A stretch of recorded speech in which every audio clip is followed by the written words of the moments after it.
Connaissez-vous vraiment la Sicile? C'est l'essence même de la Dolce Vita. Il s'agit de la plus grande des îles éoliennes qui continue d'attirer de plus en plus de curieux chaque année. Et c'est ainsi que nous sommes allés découvrir son charme incroyable.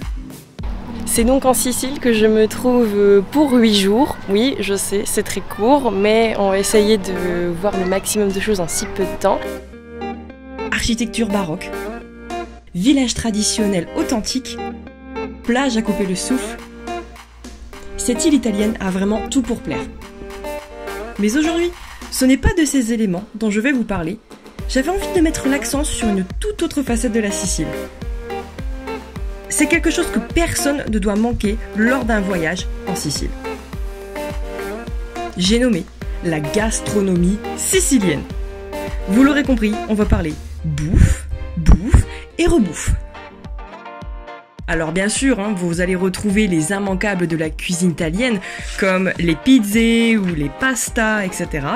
Et en plus de ça, il faut ajouter quelques subtilités. Alors, quelles sont les spécialités siciliennes qu'il ne faut pas manquer ?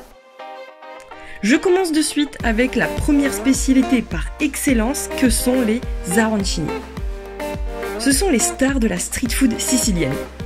Cette poulette de riz frite peut être farcie sous toutes les sauces. Ça peut être à la bolognaise, à la mozzarella, à la pistache, et j'en passe. Arancini à la pistache, je pense que ça va être pas mal.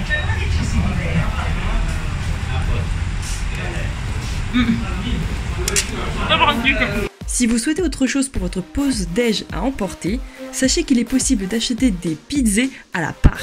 Parfaite si votre planning de voyage est bien chargé. Et tant que je parle de pizza, avez-vous déjà vu un flamand en Sicile? Eh bien ça donne ça, une pizza avec des frites. Bah vous voyez, ce flamand, il a pas assez de frites. Il mange une pizza avec des frites. Sur la pizza quoi. Par ailleurs, saviez-vous qu'en Italie, il était possible de consommer des frites en entrée? Vu qu'on est en Sicile, on adore prendre des frites, patatines fritées comme ils disent, en entrée. Elles sont pas mal les frites siciliennes. Mais monsieur confirme, hein? Très bon. Alors que c'est un belge, hein? Si vous êtes des fanas de pâtes, pas de soucis, sachez que la Sicile possède aussi sa spécialité niveau pâtes. Pour cela, vous allez devoir tester les pasta alla norma.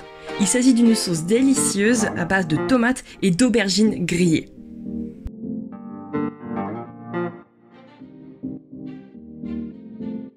Passons maintenant au sucré. Vous n'êtes pas censé savoir que les glaces italiennes gelati sont excellentes.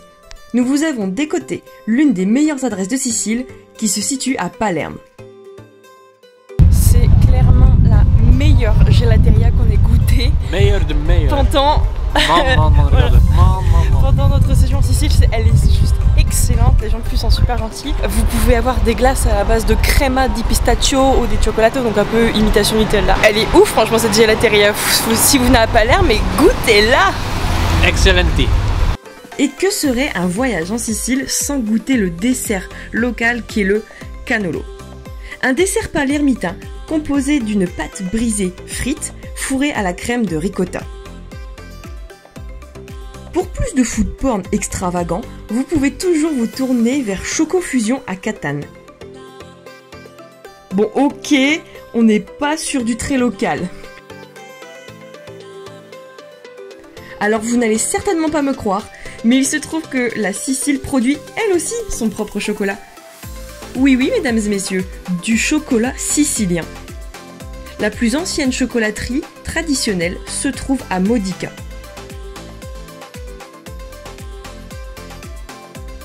On peut y déguster même du chocolat froid, non pas chaud, pour vous rafraîchir.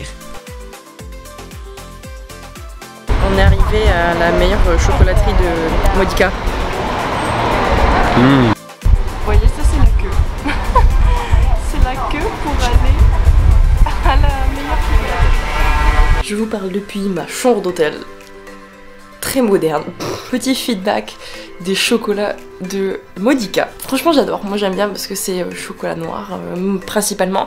Un chocolat qui est aussi sableux. Je pense que c'est avec la quantité de sucre à mon avis qu'il y a dedans, ça fait des grains.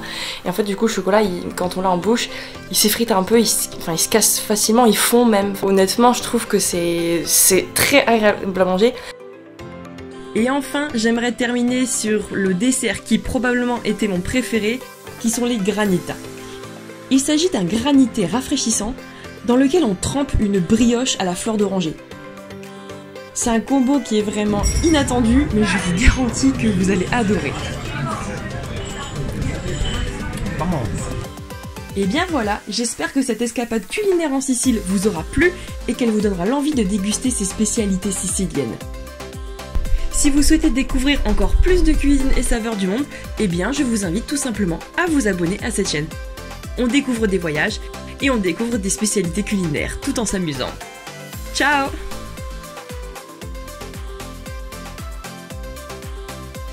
Je me suis aussi rendu compte que j'ai oublié de vous parler des chocolats qu'on a achetés à la... Non mais le mec il appelle sa mère au moment où je suis... Buonanotte. Buonanotte.